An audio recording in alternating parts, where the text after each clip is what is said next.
ہن لباس لکم وانتم لباس لہن، تمہاری بیوی تیرا لباس ہے، اور اللہ بیویوں سے کہہ رہا ہے کہ تمہارے خامن تمہارا لباس ہے۔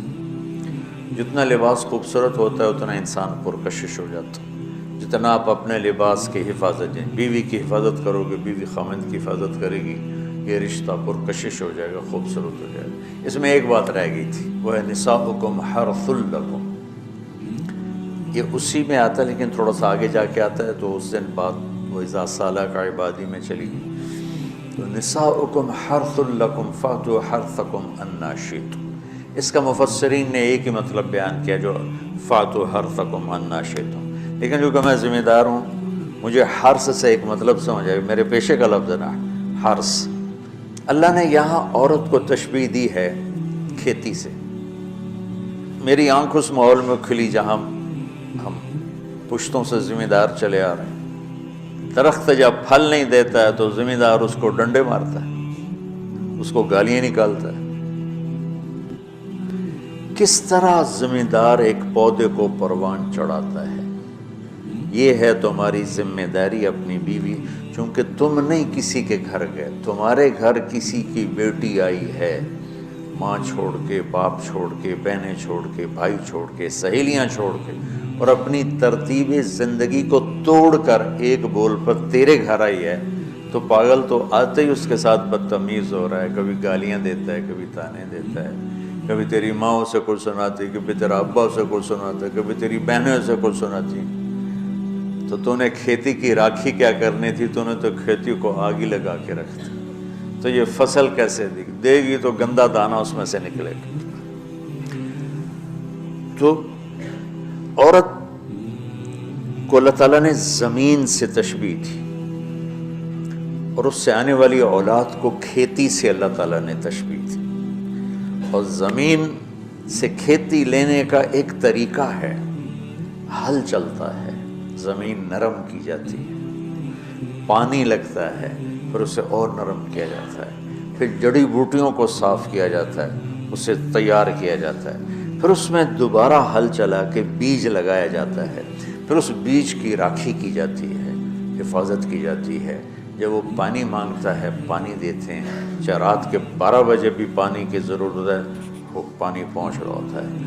وہ کھاد مانگتا ہے، کھاد دیتے ہیں، وہ گوڈی مانگتا ہے، گوڈی دیتے ہیں، اور اس میں گندی جھاڑیاں پیدا ہوتی ہیں، تو ہم الگ مزدور لگا کر ان گندی جھاڑیوں کو نکالتے ہیں، اور اب سپرے آ گئے ہیں کہ سپرے کرو تو صرف وہ گندی جو بوٹیاں ہیں وہ مر جاتی ہیں، فصل کو کچھ نہیں ہوتا۔ میں آپ کے سامنے ایک نقشہ بیان کر رہا ہوں کہ اللہ تعالیٰ یہاں خامد اور بیوی کی زندگی کو کس خوبصورت انداز میں بیان فرما رہا ہے۔ اعلیٰ فصل لینے کے لیے یہ سب کچھ کرنا پڑتا ہے۔ ذمہ داروں کے پاس عام طور پہ پیسہ نہیں ہوتا، تو وہ جاتے ہیں جی کھاد چاہیے تھی، وہ کہتے 500 روپے ود لواں گے، کہتا جی لے لو، پہ کھاد دے دو، میری فصل مر دی۔ تو پھر اسے سپرے کرنا ہوتا ہے، تو اس کے پاس پیسے نہیں ہوتے، پھر وہ سپرے والے کے پاس جائے، یہ نہیں کہتا پیسے کو نہیں دفع کرو، آپ پہ ہوندی تو ہوئے، نہیں ہوندی تو نہ ہوئے۔ ایسا پاگل کوئی ذمہ، چاہے 1 ایکڑ کا ہو چاہے 100 ایکڑ کا ہو، پھر وہ کہتا ہے جی کھاد چاہیے، یوریا، وہ کہتا وہ سپرے کی دوا چاہیے، وہ ڈبے دے پیچھے 200 روپے زیادہ لواں گا، اچھا جی لے لے جی چلے کپا آ جاندی میں دے دیواں گا۔ وہ ادھار پہ مہنگا سامان اٹھاتا ہے اور اس کی ضرورت کو پورا کرتا ہے۔ وہ گندم کو یہ نہیں کہتا، کپاس کو یہی نہیں کہتا میرے کو پیسے کوئی نہیں، میں نہ تینوں پانی لا سکنا، نہ کھاد دے سکنا، نہ سپرے کر سکنا، تو پھر مکھیاں ہی مارے گا، روٹی تو کوئی نہیں لبنی۔ عورت کی زمین میں محبت کا حل چلاؤ، اپنے رات کے آنسوؤں سے اس کو پانی لگاؤ، اپنے اخلاق کے ذریعے سے اس میں بیج ڈالو، پھر اس کو عزت دے کر، احترام دے کر اس فصل کی آبیاری کرو، اس کو اوپر چڑھاؤ۔ اس میں جو گندی جھاڑیاں ہو گئی، کبھی یہ ادھر سے گندا آئے گا، کبھی ادھر سے گندگی آئے گی، کبھی ساس کی طرف سے، کبھی سسر کی طرف سے، کبھی بہنوں کی طرف سے، کبھی لڑکی کے ماں باپ کی طرف۔ بعض لڑکی کے ماں باپ ایسے بے وقوف ہوتے ہیں کہ اپنی بیٹیوں کا گھر اجاڑ دیتے ہیں، شادی کرنے کے بعد بھی بیٹی کو اپنے حکم پر چلانے کی کوشش کرتے ہیں تو خاوند کہاں برداشت کرتا ہے؟ شادی کے بعد بیوی پر ماں کا حق نہیں ہے، باپ کا حق نہیں ہونے کا مطلب ہے کہ پہلے اب خاوند کا حق ہے، پھر ماں باپ کا حق ہے۔ ماں کچھ کہے، خاوند کچھ کہے تو اسے خاوند کی اطاعت کرنی ہے، ماں کی نہیں، ماں کی نہیں۔ لیکن کچھ والدین ایسے ہیں جو اپنے بیٹیوں کو برباد کر دیتے ہیں، پیچھے سے ڈوریں ہلا ہلا ہلا، ایسے کیسز چھوڑے ہیں۔ زیادہ جو مسئلہ ہے وہ سسرالی مسئلہ ہے، تو اس میں وہ جو گندی جھاڑیاں پیدا ہوتی ہیں نا، ان کو وہ سلیقے سے نکالتا رہے، نکالتا رہے، نکالتا رہے، نکالتا رہے، اور اس کی حفاظت کرتا رہے۔ یہ جو آموں کا باغ لگتا ہے نا، تو چھوٹا ہوتا ہے، جب سردیاں آتی ہیں تو اس کو ہم کور کر دیتے ہیں سارے، پہلے اس کے اوپر چونے کا سپرے کرتے ہیں، چونے کا، کہ اس کے پتوں کے اوپر ایک تہ جم جائے، اور اس کے تنے پر بھی چونا لگاتے ہیں تاکہ ٹھنڈک اندر نہ جائے، پھر اس کو یوں کور کر دیتے ہیں کہ اندر سردی نہ جائے۔ اتنی حفاظت ایک چھوٹے سے پودے کی جاتی ہے، تب جا کر وہ پروان چڑھتا ہے۔ اور سب سے بڑا پودا انسان ہے، اور سب سے قیمتی دھرتی ماں ہے، اور سب سے قیمتی رشتہ خاوند اور بیوی ہے۔ اور آج کے خاوند بیوی کو ماں کی گالیاں نکال رہے، بہنوں کی گالیاں نکال رہے، جیسے وہ خرید کے کسی لونڈی کو خرید کے نہیں، کسی کی بیٹی ہے تو کھیتی، تم لوگ دورے والے اب جا رہے ہو، تمہاری شادیاں ہو گئی، تو اللہ کے واسطے بچوں بدتمیز نہ بننا اپنی بیویوں کے ساتھ، یاد رکھنا میری باتوں کو۔ وہ جو گیت تم نے سنا نہیں میری عمر بھر کا ریاض تھا، میرے درد کی تھی وہ داستاں جسے تم ہنسی میں اڑا گئے۔ کہیں ایسا نہ کر دینا میری باتوں کو۔ اگر اپنی زندگی کو خوبصورت دیکھنا چاہتے ہو، عالی شان دیکھنا چاہتے ہو، اپنے اخلاق اچھے کر لو۔ چونکہ بیوی کی بات ہو رہی، ورنہ ہر رشتے میں اسی کی ضرورت۔ ماں کا رشتہ ہے، محبت دینی پڑے گی، باپ کا رشتہ ہے، محبت دینی پڑے گی، بہنوں کا رشتہ ہے، بھائیوں کا رشتہ ہے، اولاد کا رشتہ ہے۔ اگر اولاد پر ہی ڈنڈے برساؤ، گھر سے کرائے گا نہ تبلیغ کرائے گا۔ یہ لاکھوں مثالیں میرے سامنے۔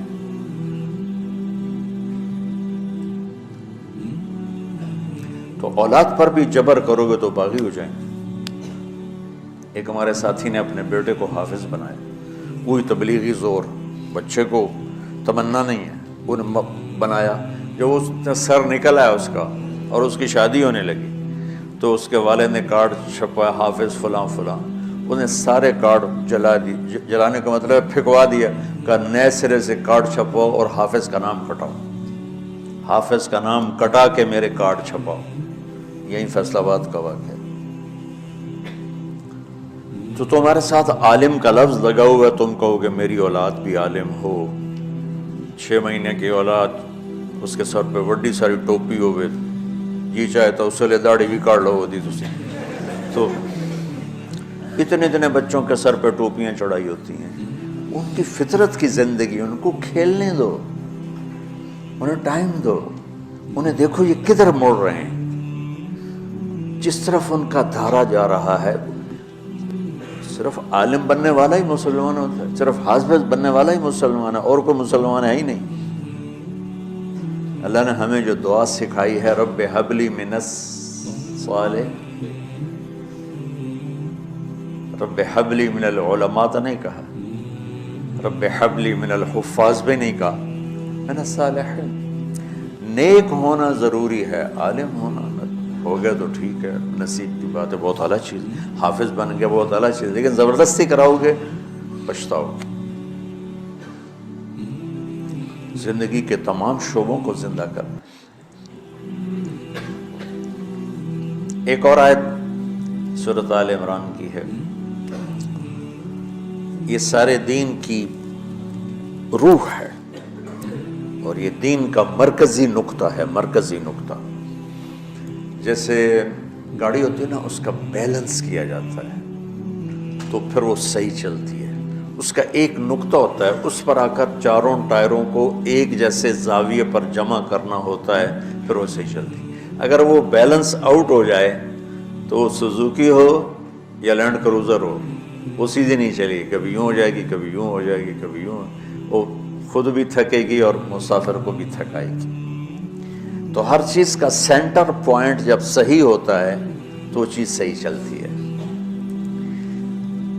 اسلام کا جو مرکزی نقطہ اور پوائنٹ ہے وہ نرمی ہے، شدت نہیں، وہ نرمی ہے، وہ عبادات اور باقی ساری چیزیں اپنی اپنی جگہ پر، لیکن ان سب کو جوڑنے والی جو چیز ہے وہ نرمی ہے۔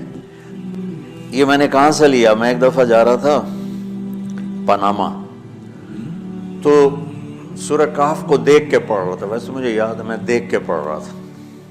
تو جب میں وَلْيَتَلَطَّفْ پر پہنچا تو حاشیے میں لکھا تھا نصف القرآن۔ تو میں ایسی تھوڑی دیر سوچ میں پڑا کہ یہ اللہ تو قادر ہے، یہاں کوئی لفظ لا سکتے تھے اللہ تعالیٰ، یہ کیوں لائے وَلْيَتَلَطَّفْ؟ حد سے زیادہ نرمی کا معاملہ کرنا۔ وہ جو روٹی لینے میں گیا ترکی میں، ترسوس ایک جگہ ہے جہاں اردن والے بھی دعویٰ کرتے ہیں کہ یہاں سے اصحاب کہف، میں نے وہ بھی دیکھا ہے، اور ترکی والے بھی کہتے ہیں میں نے وہ بھی دیکھا ہے۔ تو ترکی والا قرآن کی تعبیر سے زیادہ جوڑ کھاتا ہے، اردن والا جوڑ نہیں کھاتا ہے۔ اس کا وَلْيَتَلَطَّفْ، اے بھائی کوئی بھاؤتاؤ کے چکر میں نہ پڑنا، بڑی نرمی سے پیار محبت سے روٹی لے کے آجا، بھوک لگی۔ اور صیغہ مبالغے کا ہے، تلطف، تفاعل، مبالغہ اور تکلف۔ تو تمہارے اندر اگر سختی ہے پھر بھی تم با تکلف نرمی کرو، تمہارے اندر شدت ہے پھر بھی اپنے اوپر نرمی طاری کرو۔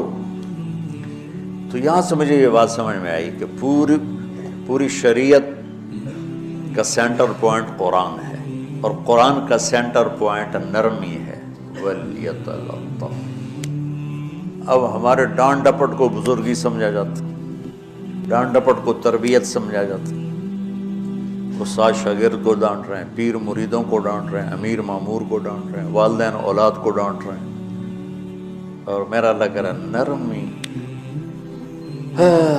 اب آیت سنو، یہ بات سمجھ میں آئے گی؟ اب آیت سنو، اللہ تعالیٰ فرما رہا ہے اپنے محبوب سے، فَبِمَا رَحْمَةٍ مِّنَ اللَّهِ لِنْتَ لَهُمْ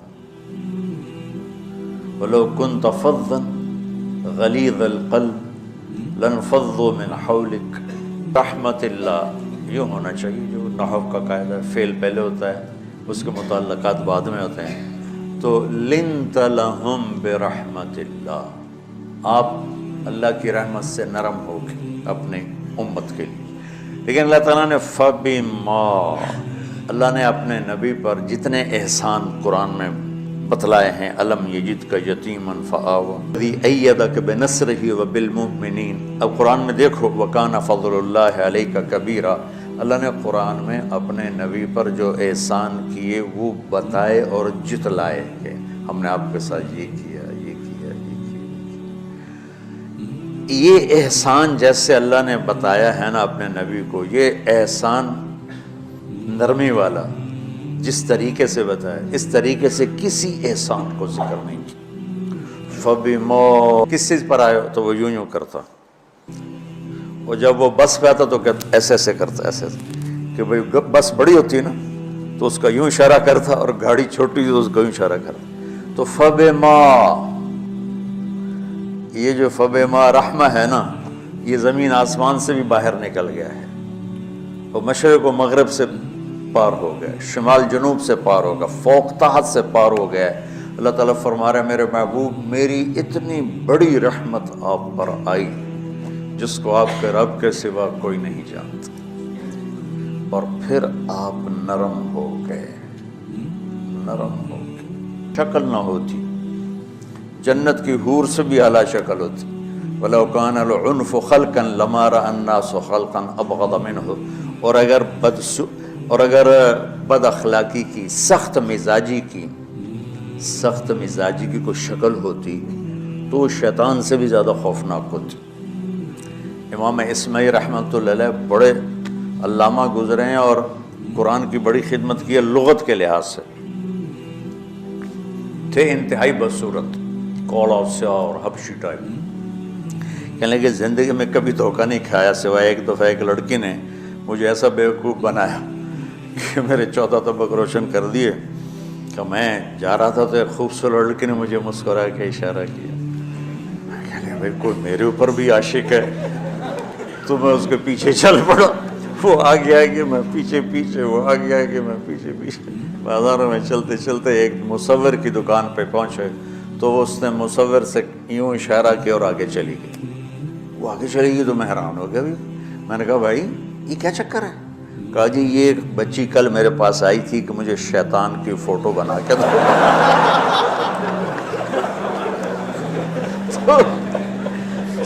تو میں نے اس سے کہا بیٹی میں نے تو شیطان دیکھا نہیں، تو مجھے دکھا تو میں اس کا فوٹو بناؤں. تو آج تمہیں لے کر کہہ رہی تھی یہ ہوتا ہے، ایسا ہوتا ہے. تو اگر سختی کی کوئی شکل ہوتی نا تو شیطان سے بھی بدصورت ہوتی. تو ہماری زندگیوں میں جو آئی ہیں نا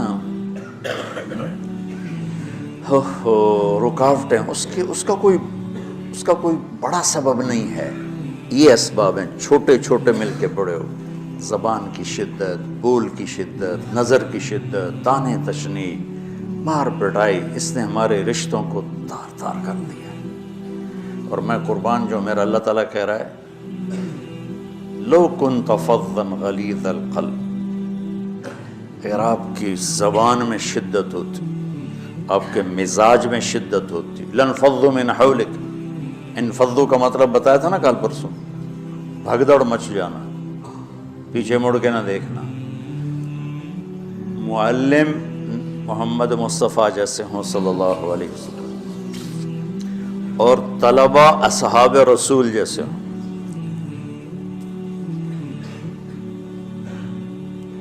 محمد الرسول اللہ، سورہ فتح اللہ نے یوں ایک آیت محمد الرسول اللہ والذین معہ. یہاں محمد اللہ کے رسول ہیں، یہ دعویٰ ہے، یہ دعویٰ ہے کہ یہ میرے رسول ہیں. تو پوچھنے والا پوچھتا ہے کہ اس کی دلیل کیا ہے؟ تو اللہ کہتا ہے اس کے ساتھیوں کو دیکھ لو، ایسے ساتھی صرف نبی کے ہوتے ہیں اور کسی کے نہیں ہوتے. والذین معہ، معیت بہت بڑا شرف ہے. اور وہ کیسے ہیں؟ اشداء علی الکفار ہیں، رحماء بینہم ہیں. وہ کیسے ہیں؟ تراہم رکعا سجدا، کوئی سجدوں میں گڑ گڑا رہا، کوئی رکوع میں گڑ گڑا رہا. اور اخلاص ایک باریک چیز ہے جس کو موت سے پہلے ہم دعویٰ نہیں کر سکتے کہ میں جو کچھ کر رہا ہوں اخلاص سے کر رہا ہوں. لیکن وہ اتنے اللہ کے قریب ہوئے کہ اللہ نے ان کے اخلاص کی خود گواہی دی. یبتغون فضلا من اللہ ورضوانا. میں صرف قرآن سے صحابہ کو بتا رہا ہوں. تتجافى جنوبهم عن المضاجع يدعون ربهم خوفا وطمعا. میرے نبی کے ساتھ چلنے والے صحابہ کیسے ہیں؟ راتوں کو اٹھ اٹھ کے روتے ہیں، بستروں سے جدا رہتے ہیں. کیسے ہیں؟ كانوا قليلا من الليل ما يهجعون. رات کو بہت تھوڑا سوتے ہیں. وبالاسحار هم يستغفرون. اور پھر سحری کے وقت توبہ استغفار کرتے ہیں. یہ کیسے ہیں؟ یؤثرون علی انفسهم ولو کان بهم خصاصہ. خود بھوکے رہ کر یہ اوروں کو کھانا کھلاتے ہیں. یہ کیسے ہیں؟ لقد رضی اللہ عن المؤمنین اذ یبایعونک تحت الشجرہ فعلم ما فی قلوبہم. یہ کیسے ہیں؟ یہ قرآن صرف بتا رہا ہے کہ صحابہ. آخری بات درجہ بندی کی. لا یستوی منکم من انفق من قبل الفتح وقاتل. میرے محبوب آپ کے صحابہ کی دو ہیں جماعتیں. ایک وہ ہیں جو فتح مکہ سے پہلے ایمان لائے، اور ایک وہ ہیں جو فتح مکہ اور اس سے آخر تک ایمان لائے. یہ جو بعد والے ہیں نا یہ پہلے والوں کے برابر نہیں ہو سکتے. اللہ نے فرق مراتب رکھا ہے. اتنے بڑے مقام کے لوگ، لفظ کیا آ رہا ہے؟ لانفضوا من حولی. یہ آپ کو چھوڑ کے بھاگ جاتے. سختی اتنی بڑی بلا ہے کہ اتنے دھرتی نے کسی نبی کے ایسے ساتھی نہ دیکھے گی، اور ایسے عظیم انسان دنیا میں نہ آئیں گے انبیاء کے بعد، عظیم ترین انسانوں کا ٹولہ، لیکن وہ بشر تھے، ان سے خطائیں ہوئیں، ان سے گناہ ہوئے، پر اللہ نے کہا جاؤ ہم نے معاف کر دیا، کلاً وعد اللہ الحسنى، جاؤ سب کے لیے جنت ہے۔ تو میرا اللہ کہہ رہا ہے میرے محبوب، اور اب تھوڑے سے احادیث سے سن لو۔ آپ نے کہا ابو بکر جنتی، عمر جنتی، عثمان جنتی، علی جنتی، طلحہ جنتی، زبیر جنتی، سعد بن ابی وقاص جنتی، عبد الرحمن بن عوف جنتی، ابو عبیدہ بن جراح جنتی، سعید بن زید جنتی۔ بلال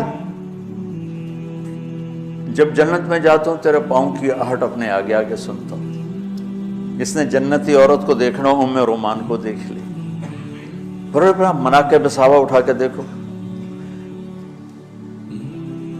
میرا ایک امتی آئے گا جنت کے دروازوں پر تو 8 دروازے کھل کے کہیں گے مرحبا، ادھر آ جائیں، ادھر۔ سلمان فارسی ایسے ہوئے، یا رسول اللہ کون ہے یہ؟ تو آپ نے کہا یہ بیٹھا ہے ابو بکر، اس کو جنت کے 8 دروازے پکاریں گے۔ عمر ایک محل دیکھا بہت عالیشان، میں سمجھا میرا ہے۔ جب جانے لگا تو فرشتے نے کہا آپ کے غلام عمر بن خطاب کا ہے۔ عثمان جنت میں ہر نبی کا رفیق ہے، میرا رفیق تو ہے۔ پھر حضرت علی کا ہاتھ پکڑ کے کرتے یہاں لگا لیا، علی تو بھی خوش ہو جا، جنت میں تیرا گھر میرے گھر کے سامنے ہے۔ طلحہ زبیر ہر جنتی کا ایک خادم، میرے 2 خادم طلحہ اور زبیر۔ تو اس ایک لائن لگی پڑی ہے، اور میرا اللہ کہہ رہا ہے میرے محبوب اگر آپ کے مزاج میں شدت ہوتی تو ایسے عظیم الشان لوگ آپ کو چھوڑ کے بھاگ جاتے۔ بچو کوئی سمجھے فریاد اس کی۔ میں تو پچھلے 20 سال سے فریاد کر رہا ہوں، او بھائیو نرمی اختیار کرو، محبتیں اختیار کرو، نفرت ہو، اختلاف کرو، نفرت تو نہ کرو۔ بیوی سے اختلاف ہو گیا ہے تو نفرت تو نہ کرو، بیوی کو خامن سے ہو گیا نفرت تو نہ کرو، بہن بھائیوں میں ہو جاتی اونچ نیچ، نفرتیں تو نہ کرو، سلام دعا ختم۔ تو آپ فارغ ہونے والے ہو، یہ اسباق یاد رکھو گے تو آپ ہی کو فائدہ ہوگا انشاءاللہ۔ پھر جہاں جاؤ گے گلاب کے پھول کی طرح مہکو گے۔ چمن میں بہت سے پھول ہوتے ہیں، لیکن جہاں گلاب کھلا ہوتا ہے سب کی نظر وہیں جا کر ٹکتی۔ تو اگر آپ نے میں نے یہ اخلاق بنا لی، یہ نرمی اپنے اندر پیدا کر لی، تو اللہ کی قسم گلاب کے پھول کی طرح مہکو گے بھی صحیح۔